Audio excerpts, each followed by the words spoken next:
What is it? Should you do it? And how? I'm Tony. Welcome back to Streetball Strategies. I go to sing, I'm sipping a chalice. Out in the dig, I'm doing up damage. E was equally careless. For real G's, don't follow the grade. I'm doing my own, so mind your tone. That's all I'ma say, the boy's ready. So today we're talking about a popular form of exercise called cross training. For those of you who don't know, essentially what cross training is trying to combine cardiovascular exercise with some form of resistance training. You're essentially trying to do these at the same time in order to kind of get two workouts into one and cut down the time that it would take to do both those workouts. Traditionally, you would do some form of like cardio on like Monday and then some form of weight training on Tuesday and alternate back and forth. But with cross training, you're combining the two together, trying to get one big intensive workout in at one time and probably saving time in the process. So today we're going to talk about the advantages and disadvantages of cross training, whether or not you should do it, and if you do, how should you do it? I have years of experience with cross training, so I confidently feel like I have authority to speak on this. So a little bit of background. The way I used to train before I started cross training was very traditional. So I would do some form of weight training on one day and some form of cardio on another day. Or maybe I would do like cardio first thing in the morning, but then I would save weight training for later on that night. Very traditional kinds of training. Also, in the winter, fall and winter, I bulk up, right? So I don't care about getting fat, I don't care about putting on weight, so I don't cross train during the fall and winter while I'm bulking.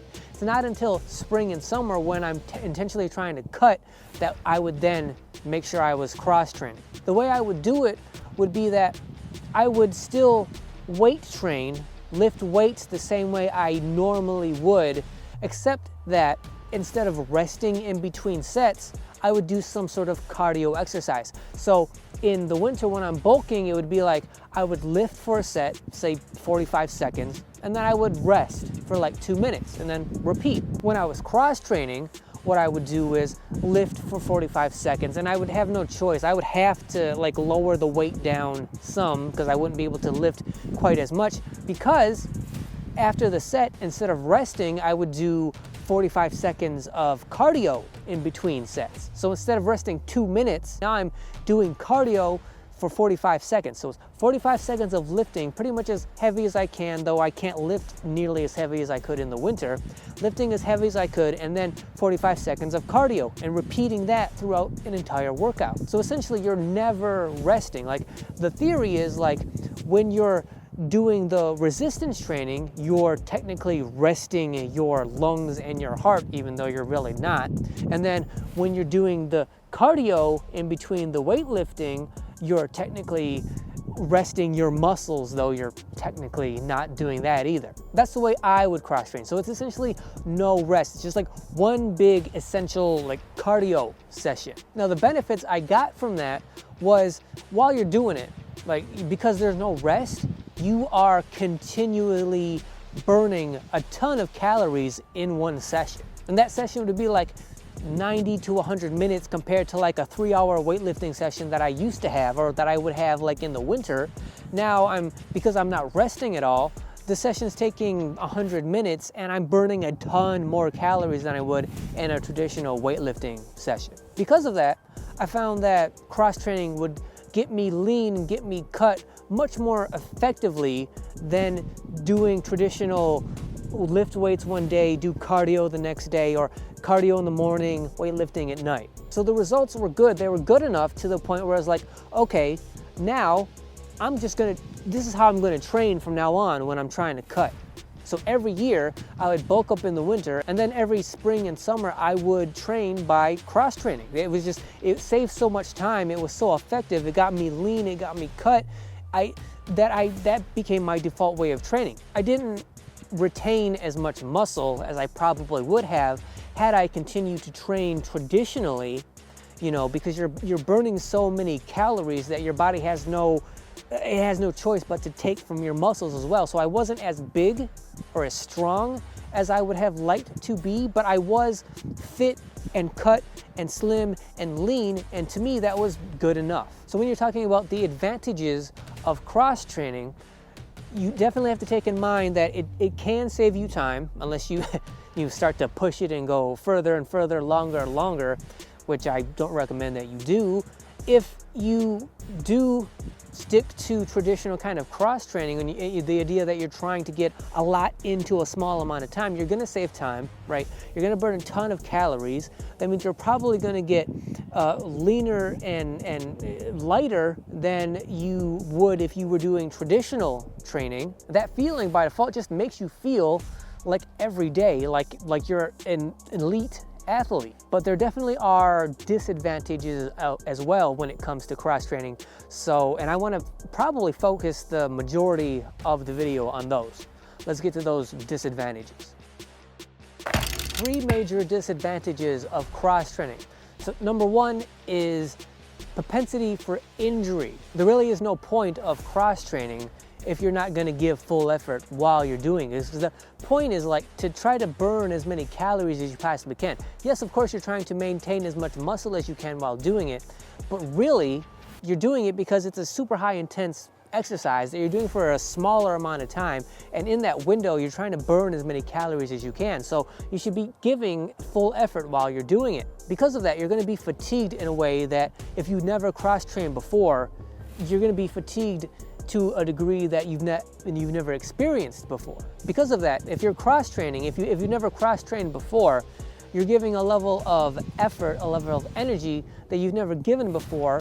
So you're probably going to be fatigued in a way that you've never experienced before, which is why I strongly advise beginners should not cross-train at all. Don't even think about it, because when you're moderate to advanced, right, now you understand how your body responds to that fatigue, to being that tired. But when you're a beginner and you don't know your body, you don't know how it responds to being that fatigued from that kind of intense exercise, now you're much more likely to injure yourself because of it. And even moderate to advanced athletes, when you're that tired, it's easy to make stupid, simple mistakes that you would never make before. So because of that, it's much more likely that you're going to injure yourself because of cross-training. Number 2, you're not really going to maximize the effects that you're trying to get. So meaning, yes, you are going to be in shape. Yes, you are going to feel like an athlete, but when you're training both cardio and strength and muscle at the same time, you are never really maximizing either one.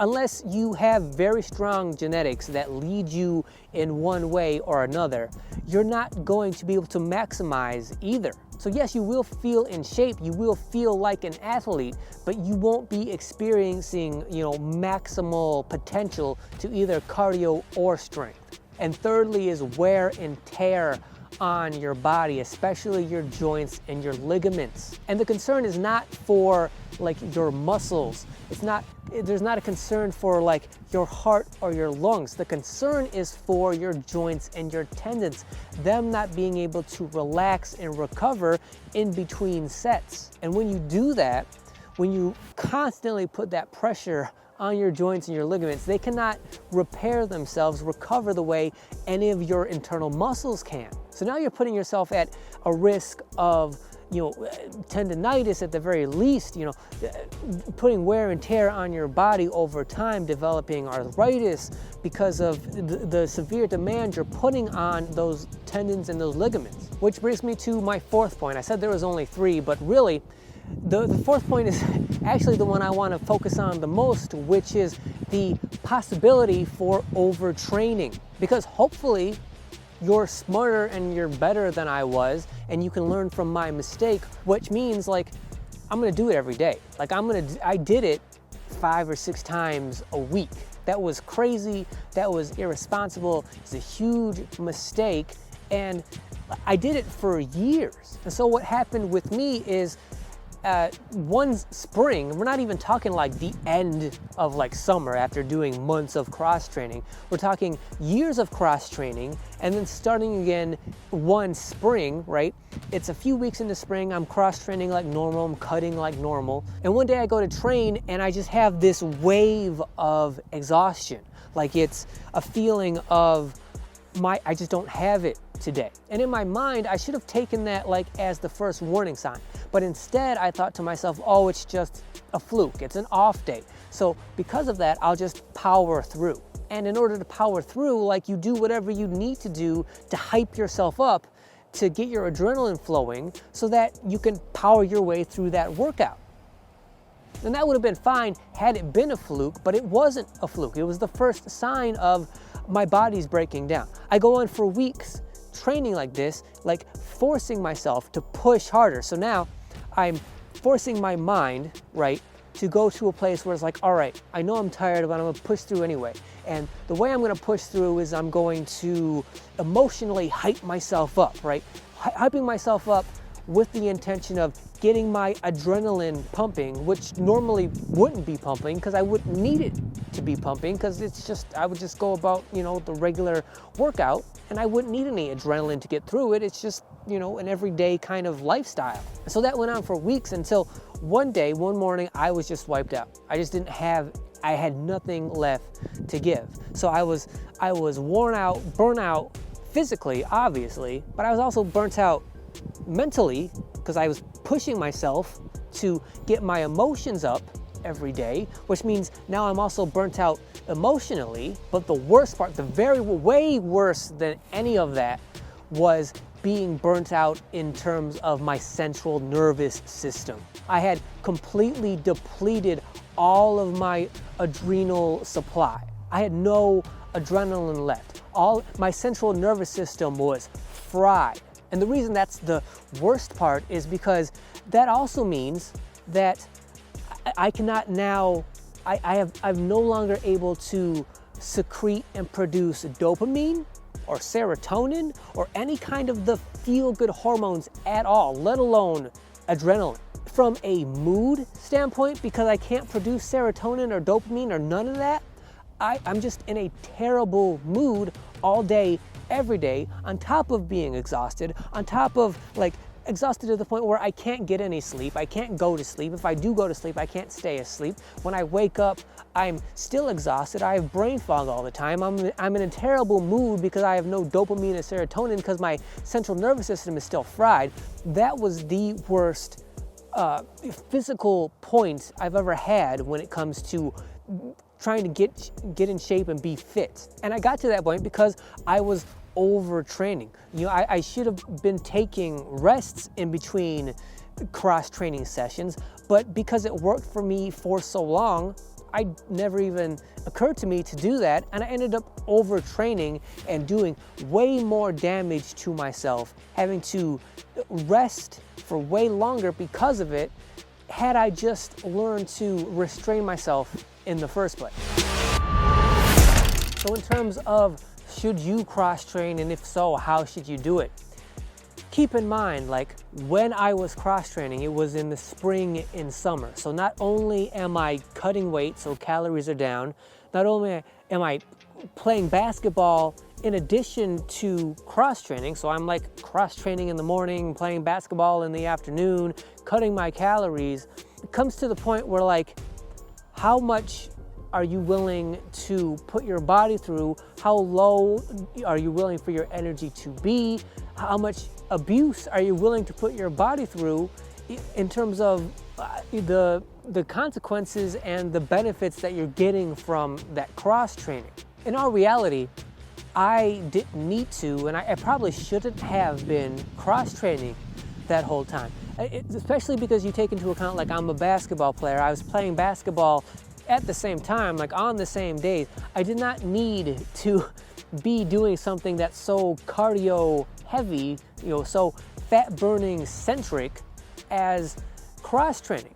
If I would have just stuck to, you know, traditional type of training, I probably would have gotten the same kinds of benefits without the major side effects that I also experienced. So my advice as to whether or not you should cross-train is, what else do you do? Like, if the only form of intense exercise that you do, if it's only ever cross-training, then fine. But if you're a multi-sport athlete or you play intensely another sport, then let that sport be your intense exercise, and don't try to cross train. If you do make the decision to go ahead and start cross training, again, beginners shouldn't do it, right? Once you're moderate to advanced and you make the decision that I am going to cross train, regardless whether or not I do play another sport, my advice as to how to do it is, when you cross train, that's the one major workout exercise that you get for that day.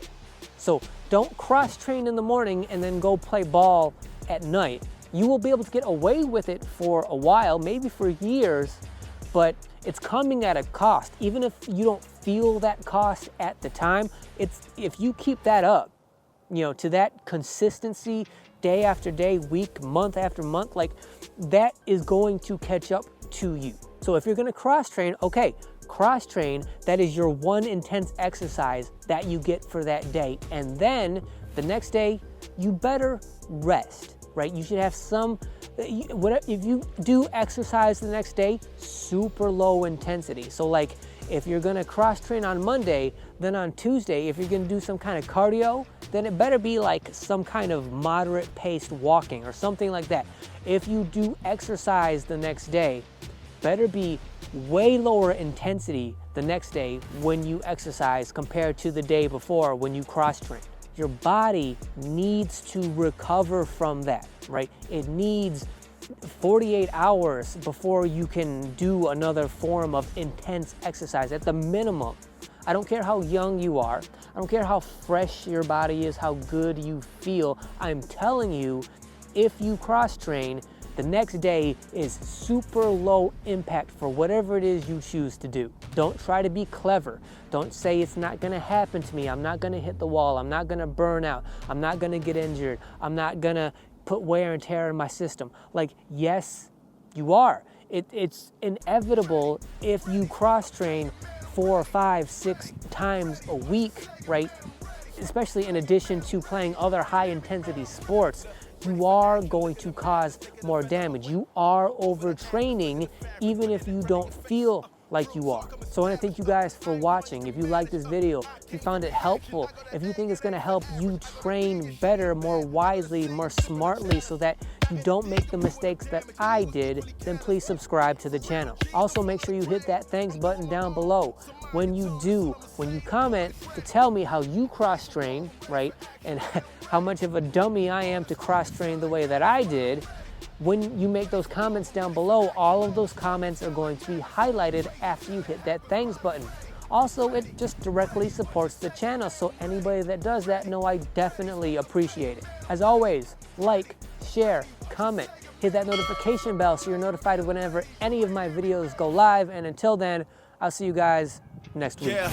Ready, set, go, really prep though, on a metro, oh man, I had less though, tryna flex on me, go start playing, this really is God's plan, don't get lost in the sauce, fam, you don't know what it costs, man, my redemption was sure, shame, matter of time if God stamped it, I'm on the grind, I'm off ramping, when you're reclining, I'm on assignment, tryna refine, I'm all amped it, I'm off campus, but still learning, wheels turn, I'm still working, fire in me, I'm still burning, I'm ready.